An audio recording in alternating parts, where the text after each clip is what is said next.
ना देखें ये देखें, तो भाई टाइमिंग तो किया कराया तुम्हारा है। जब तुम्हें टाइमिंग सूट करती है तो तुम सेनेट का चेयरमैन का पूरा इलेक्शन चोरी कर लेते हो, क्योंकि वो टाइमिंग तुम्हें सूट करती है। अब तुम्हारे एमपीएस और एमएनएस भाग रहे हैं तो तुम्हें टाइमिंग याद आ गई है।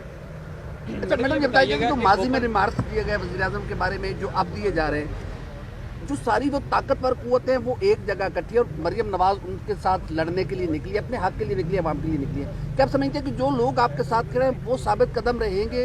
ये आप लड़ाई कहाँ देख रही हैं?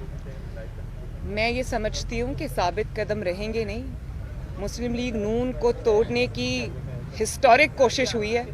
मेरा नहीं ख्याल कि किसी जमात के ऊपर इतना जुल्म किया गया है, इतनी ज़्यादती की गई है। पूरी रियासत एक इदारे पूरे एक जमात के ख़िलाफ़ झोंक दिए गए हैं, लेकिन अल्लाह ताला के फजलो करम से वो जमात नहीं टूटी।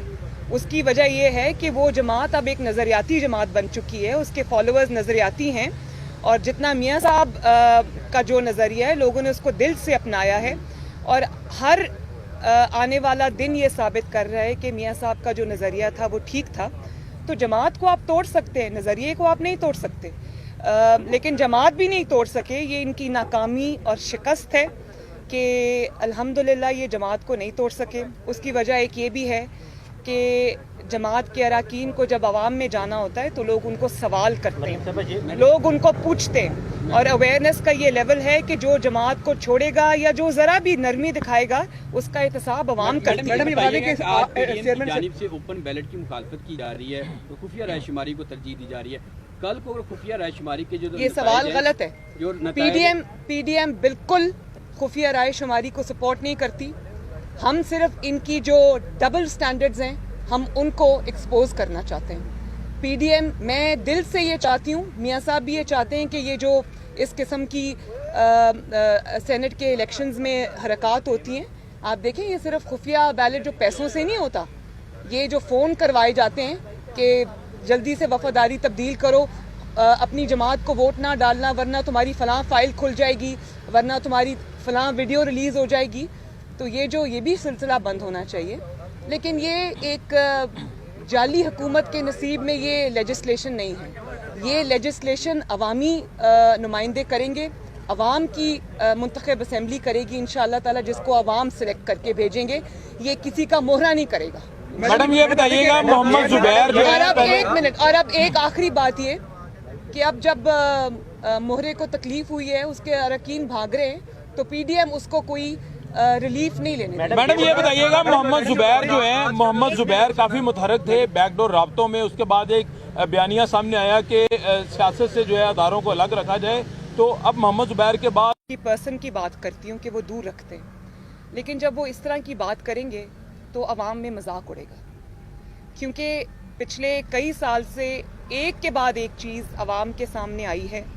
किस तरह सेनेट का इलेक्शन छीना गया जिनका हक था उनसे, किस तरह जस्टिस शौकत अजीज़ सिद्दीकी के साथ जो हुआ वो हुआ, उनकी जो विटनेस है वो पूरी दुनिया के सामने उनकी स्टेटमेंट्स जो हैं, इस तरह जो काजी फायज़ ईसा साहब के साथ हो रहा है, और वो जो एक कर्नल साहब मुंह छुपा के एहतसाब अदालत से निकल रहे थे, अरशद मलिक साहब जो अब वफात पा चुके, अल्लाह ताला बख्शे उनको, उनका जो एतराफ़ है, जिस तरह 2018 के इलेक्शन के अंदर कौम के वोट पे डाका डाला गया, पूरी दुनिया के सामने है। तो आप बात वो करें जो दुनिया माने मैडम, वरना आपकी क्रेडिबिलिटी ख़राब होगी, एक इदारे की क्रेडिबिलिटी ख़राब होगी, क्योंकि आप एक इदारे के स्पोक्स पर्सन हैं, तो ये आपकी क्रेडिबिलिटी के लिए अच्छा नहीं है। अगर आप बिल्कुल रात को दिन कह के बताएंगे तो लोगों को पता है कि बाहर रात है भाई, वो दिन देख के समझेंगे आप झूठ बोल रहे हैं। तो ये आपकी क्रेडिबिलिटी के लिए और इदारे की क्रेडिबिलिटी के लिए अच्छा नहीं है। इससे बेहतर है कि आप खामोशी इख्तियार करें, आप बिल्कुल इस चीज़ के ऊपर बात ना करें, लेकिन ये गलत बयानी ना करें। मैडम ये बता दें कि चेयरमैन सेनेट इलेक्शन के अंदर इलेक्शन के निज़ाम में तब्दीली का बयानिया मियाँ साहब का भी है, आपका भी है, बाकी जमातों का भी है।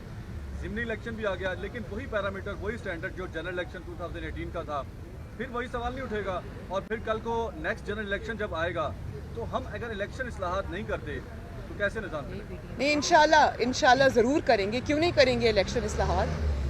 पीडीएम भी यही चाहती है पाकिस्तान मुस्लिम लीग नून भी ये चाहती है कि हकीकी जमहूरियत हो, जिसको वो लोग वोट डालें, डिब्बों में से उसी का वोट निकले, RTS ना बैठ जाए और जनूबी पंजाब का महाज अचानक ना खड़ा हो जाए। हम भी यही चाहते हैं, लेकिन मैंने जैसे आपको बताया कि ये जो लेजिस्लेशन है वो इस बंदा ताबेदार के साथ बैठ के नहीं हो सकती। मैडम ये बताइएगा, लास्ट क्वेश्चन आप ले लें मैडम। पहले जी मैडम ये बता दें कि चेयरमैन सेनेट का जब इंतखाब हुआ था तो उसमें आपके 7 लोग थे जिन्होंने पार्टी से बेवफाई की थी। क्या आप समझते हैं कि उनके नाम भी सामने आने चाहिए? मैं ज़रूर इस बात में इस चीज़ का साथ देती हूँ कि नाम सामने आने भी चाहिए। कुछ हमें खुद पता भी है, इल्म भी है, लेकिन बात यह है कि जो शख्स वैसे अपनी पार्टी छोड़ना नहीं चाहता, जो अपनी पार्टी के ख़िलाफ़ गद्दारी नहीं करना चाहता, जो अपनी पार्टी से बेवफाई नहीं करना चाहता, जब आप उसके ऊपर इस किस्म की प्रेशर डालेंगे, दबाव डालेंगे, उसको फ़ोन कराएंगे, उसकी फ़ाइल्स खोलेंगे, तो लोग मजबूर हो जाते हैं। लेकिन अब ये सिलसिला नहीं चलेगा, क्योंकि एहतसाब जो है वो जमातें तो कम करेंगी, अब अवाम ज़्यादा एहतसाब करेंगे। ये चेहरे अब छुपे नहीं रहेंगे, ना करने वाले ना जिनके साथ हुआ है वो करने वाले। राब्ते आपसे हो रहे हैं दोबारा से कोई जो वो इल्जाम भी बात भी कर रहे हैं DIA से कि राब्ते हम नहीं कर रहे हैं, आप कह रहे थे राब्ते हो रहे हैं, शायद उनके इल्म में ना हो मैडम, क्योंकि जब बात होती है तो वो ऊपर के लेवल पे होती है, हर किसी को इत्मीनान में वहाँ नहीं दिया जाता। के लेवल की नहीं है ये बात। नहीं, उनके इल्म में नहीं होगा। मैडम मियां साहब का नैरेटिव ये था कि इमरान खान के खिलाफ, लेकिन जिनको बैकडोर राब्तों की जरूरत है ना, वो उनको है जो इस वक्त मुश्किल में है। अच्छा मैडम, आपका हमें नहीं। राब्तों पे आपका क्या रिस्पॉन्स है कि ये बंदा ताबेदार को हटाया जाए या वज़ीर आज़म साहब को हटाया जाए? देन बात होगी, कब बात होगी, किससे बात होगी? अवाम के साथ बात करने जा रही हूँ। मुश्किलात अवाम पर आई हैं, सिलेक्टर्स को फेस करना पड़ रहा है, मैं ये मानती हूँ। उनको ये ताने दिए जाते हैं कि ये है वो सौगात जिसको आप लेके आए थे, और ये है वो सौगात जिसने पाकिस्तानी अवाम का बेड़ा गर्क कर दिया। तो जवाब तो उनको देना पड़ेगा, लेकिन जवाब अब अवाम लेंगे, इंशाअल्लाह ताला फैसला अवाम का होगा। मैडम मियां साहब का नैरेटिव ये था कि हम इमरान खान के खिलाफ नहीं है, जो लेके आए हैं उनके खिलाफ है। मौलाना फजलुर रहमान भी इसी नैरेटिव के साथ चल रहे थे। अचानक से क्या हुआ कि मौलाना फजलुर रहमान साहब ये कह रहे हैं अब कि अब हमारी लड़ाई जो है अदारों के साथ नहीं है, इमरान खान के साथ है। नैरेटिव में तब्दीली क्यों है? ये सवाल आपका गलत है, ऐसा कभी किसी ने नहीं कहा। मैंने मौलाना साहब की पूरी बात सुनी है, उन्होंने बिल्कुल इसके बरक्स बात की है। और जहाँ तक मियाँ साहब का सवाल है, वो आज भी और हमेशा इसी बात पर खड़े रहेंगे कि एक नाअहल और नालायक शख्स को, जिसने कभी एक यूनियन काउंसिल नहीं चलाई, उसको आप उठा के 22 करोड़ अवाम के सर पे बिठा देंगे तो फिर पाकिस्तान के साथ वही होगा जो आज हो रहा है। तो आप ये सिलेक्टर्स समझें या सिलेक्टेड समझें, तो ये बात एक ही है कि ये सिलेक्ट होके जब इस तरह के लोग आएंगे, जब सिलेक्टर्स को मनमानी करने की इजाज़त मिलेगी तो यही होगा, यही रास्ता हम रोकने आए हैं, इंशाल्लाह रोकेंगे।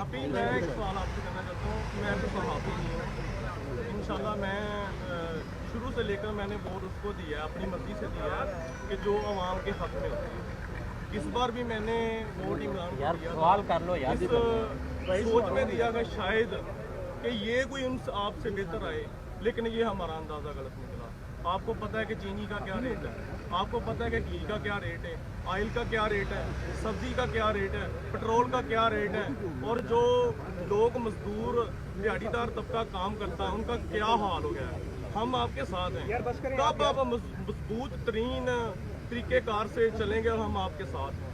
ये बड़ी मेहरबानी आपकी, हमारी जान छूटेगी। मैं भी आपके साथ हूँ। आप ही के साथ जो ज्यादती हुई है उसको हम अनडू करने की कोशिश कर रहे हैं, उसका अजाला करने की कोशिश कर रहे हैं। लेकिन मैं आपसे ज़रूर ये कहना चाहूँगी कि ये तो नहीं, मैं ताना तो नहीं दे सकती कि तब्दीली पसंद आई है आपको, मुझे पता है आपको पसंद नहीं आई, लेकिन मैं ये, हाँ मुझे पता है कि बेचारे तब्दीली को वोट देने वाले अब छुपते फिर रहे हैं। लेकिन मैं ये ज़रूर कहूँगी कि आपने एक दफ़ा बड़ा अच्छा किया, वैसे आपने एक दफ़ा इसका एक्सपोज होना, इसका चेहरा आवाम के सामने आना बहुत ज़रूरी था। शुक्रिया, थैंक यू।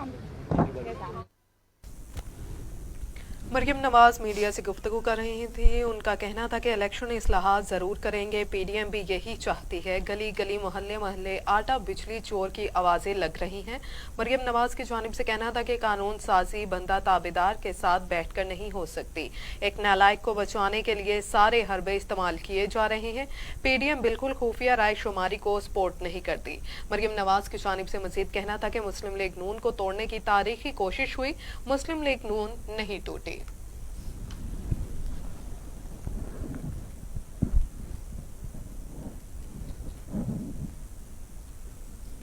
बात करेंगे सेनेट इलेक्शन की तैयारियों के हवाले से, लेकिन एक ब्रेक के बाद। हमारे साथ रहिए। ये उमंग, ये जज्बे, ये सुनहरे मुस्तकबिल के ख्वाब हो चाहे आसमान छूने का, ख्वाब हो आगे बढ़ने का, या ख्वाब हो कुछ तख्लीक करने का, इन ख्वाबों की तकमील करती है क्वालिटी एजुकेशन। जब बात हो क्वालिटी एजुकेशन की, तो लीड्स ग्रुप ऑफ कॉलेजेस दे रहा है आपके मुस्तकबिल को सुनहरा रूप। एक एक लफ्ज जो हम पढ़ाते हैं, एक एक अमल जो हम सिखाते हैं, इन सब में छुपा है कौम की तामीर का जज्बा, सुनहरे मुस्तकबिल की तख्लीक का जज्बा। लीड्स ग्रुप ऑफ कॉलेजेस, ताबीर से तामीर तक। फनकारी सांप पटारी का, फनकारी खेल मदारी का, फनकारी फेर है लफ्जों का, फनकारी रंग व्यापारी का। कोई चूना लगाए, कोई लूटे माल, कोई आड़ी टेढ़ी चल दे चाल, रोए धोए सब हार के बारी, इसी को कहते हैं फनकारी। मैं हूँ आमना उस्मान, प्रोग्राम फनकारी के साथ।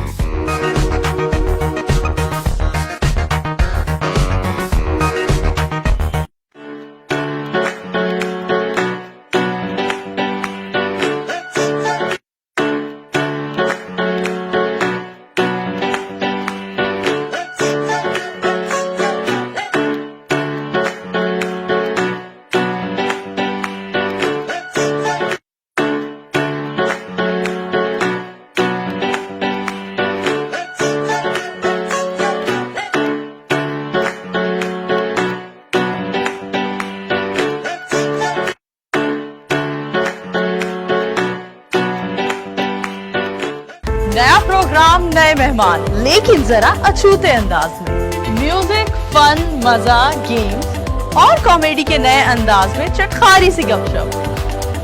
मेहमान वो जिसको आप देखना चाहें और गॉसिप वो जो आप सुनना चाहें। हर शाम गुजारिए हमारे साथ मजेदार और शानदार कॉमेडी का नया अंदाज। लेजेंडरी कॉमेडियन अमानुल्लाह खान की बेटी नूर अमान के साथ देखिए प्रोग्राम गपशप विद नूर अमानुल्लाह, जुम्मा ता इतवार 5:05 पर, सिर्फ टीवी टुडे पे। मुझे चाहिए क्वालिटी एजुकेशन, मुझे डिग्री के बाद एक शानदार करियर पाथ, मुझे चाहिए अफोर्डेबिलिटी, मुझे चाहिए रिकग्नाइज्ड डिग्री, बेहतरीन फैकल्टी के